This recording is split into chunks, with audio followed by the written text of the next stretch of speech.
श्रेया और सीमा चचेरी बहनें हैं और बहुत अच्छी सहेलियां भी हैं। आज कुछ साल बाद सीमा शहर से गांव में छुट्टियां बिताने के लिए आई है। श्रेया सीमा से कुछ साल बड़ी है, लेकिन फिर भी दोनों की अच्छी बनती है और दोनों दादाजी के साथ समय बिताना भी पसंद करती हैं। अरे सीमा, तुम तो काफी बदल गई हो। क्या मतलब दादाजी? तुम्हारा कद कितना बढ़ गया है। और तुम शहर जाने के बाद दुबली पतली भी हो गई हो। क्या वह अच्छा खाने को नहीं मिलता? नहीं दीदी, ऐसा तो कुछ नहीं है। शायद इसलिए पतली हो गई हूँ क्योंकि पिछले महीनों में मेरा कद तेजी से बढ़ा है। इस वजह से आपको मैं कुछ बदली हुई लग रही हूँ। वैसे तो अच्छा ही है, परिवर्तन ही संसार का नियम है। हाँ दादाजी, मैंने अपनी विज्ञान की पुस्तक में भी परिवर्तनों के बारे में पढ़ा है। अच्छा, जरा मुझे भी तो समझाओ कि क्या पढ़ा है तुमने? दीदी, हमारे चारों ओर कितने सारे परिवर्तन लगातार होते रहते हैं, जैसे दिन से रात होना और रात का फिर से दिन में बदल जाना। कभी धूप निकलती है, कभी छांव होती है, तो कभी बारिश।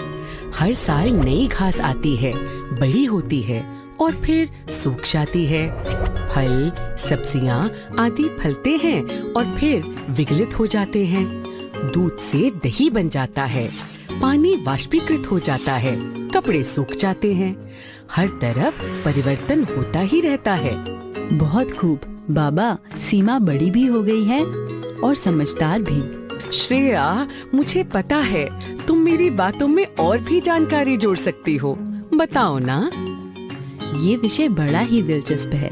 मौसम का बदलना, दिन रात आदि ये सारे प्राकृतिक परिवर्तन हैं। पर इंसान भी बहुत से परिवर्तनों का कारण बनते हैं। जैसे हम गेहूं पीस के आटा बनाते हैं और फिर उस आटे से ब्रेड, रोटी, बिस्कुट और ना जाने क्या क्या बनाते हैं। ये भी तो परिवर्तन ही हुए। अच्छा सीमा, अब ये बताओ, क्या हर परिवर्तन एक ही प्रकार का होता है? नहीं दादाजी, परिवर्तनों को समझने के लिए हम उन्हें वर्गीकृत कर सकते हैं। प्राकृतिक परिवर्तन और मानव द्वारा किए गए परिवर्तन। इसके अलावा हम दो मुख्य प्रकार के परिवर्तनों पर चर्चा कर सकते हैं। कौन कौन से प्रकार सीमा? दीदी, कुछ परिवर्तन ऐसे होते हैं जिन्हें आसानी से उत्क्रमित किया जा सकता है या पलटा जा सकता है। कोई उदाहरण देकर समझाओ। दीदी, पहले एक सवाल का जवाब दो। अगर मैं पानी उबालकर उसे ढक दूं, तो क्या होगा? पहले पानी गर्म होकर भाप में बदल जाएगा, फिर भाप ढक्कन से टकराकर ठंडी होकर पानी में बदल जाएगी।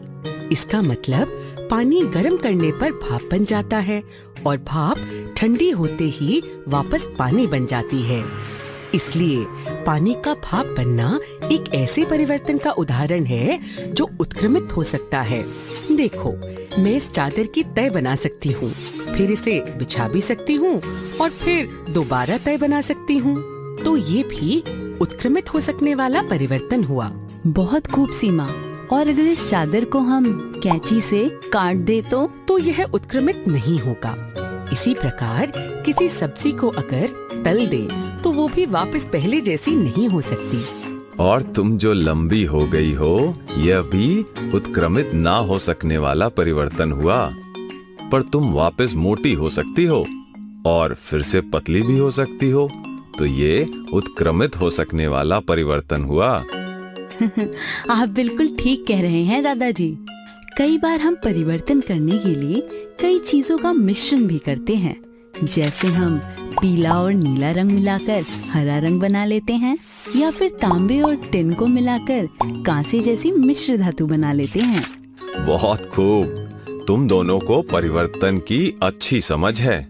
चलो, अब जो ये वीडियो देख रहे हैं उनके साथ मिलकर एक खेल खेलते हैं। मैं कुछ परिवर्तन के नाम बोलूंगा और आपको बताना है कि क्या ये परिवर्तन उत्क्रमित किए जा सकते हैं या नहीं। कच्चे अंडे से उबला हुआ अंडा।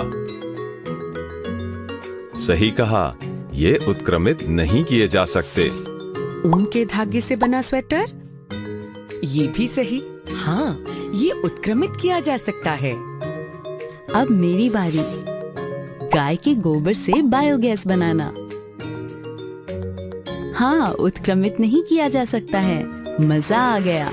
मिलकर पढ़ने से सीखना कितना आसान हो जाता है। जैसा कि तुम्हें पता है कि परिवर्तन ही संसार का नियम है और इस परिवर्तन की चाहत से न जाने कितने नए आविष्कार हुए और वैज्ञानिक खोज हुई, जिनसे हमारी जीवन शैली में बहुत परिवर्तन आ गया है। पर इन सब के साथ साथ हमें पर्यावरण पर भी इन बदलावों का प्रभाव पता होना चाहिए। जैसे अब पानी को ही ले लो। इंसान की जरूरत से ज्यादा पानी के लालच की वजह से पर्यावरण खतरे में आ गया है। वनों की कटाई और जलवायु में परिवर्तन आदि की वजह से जीवन संकट में पड़ रहा है।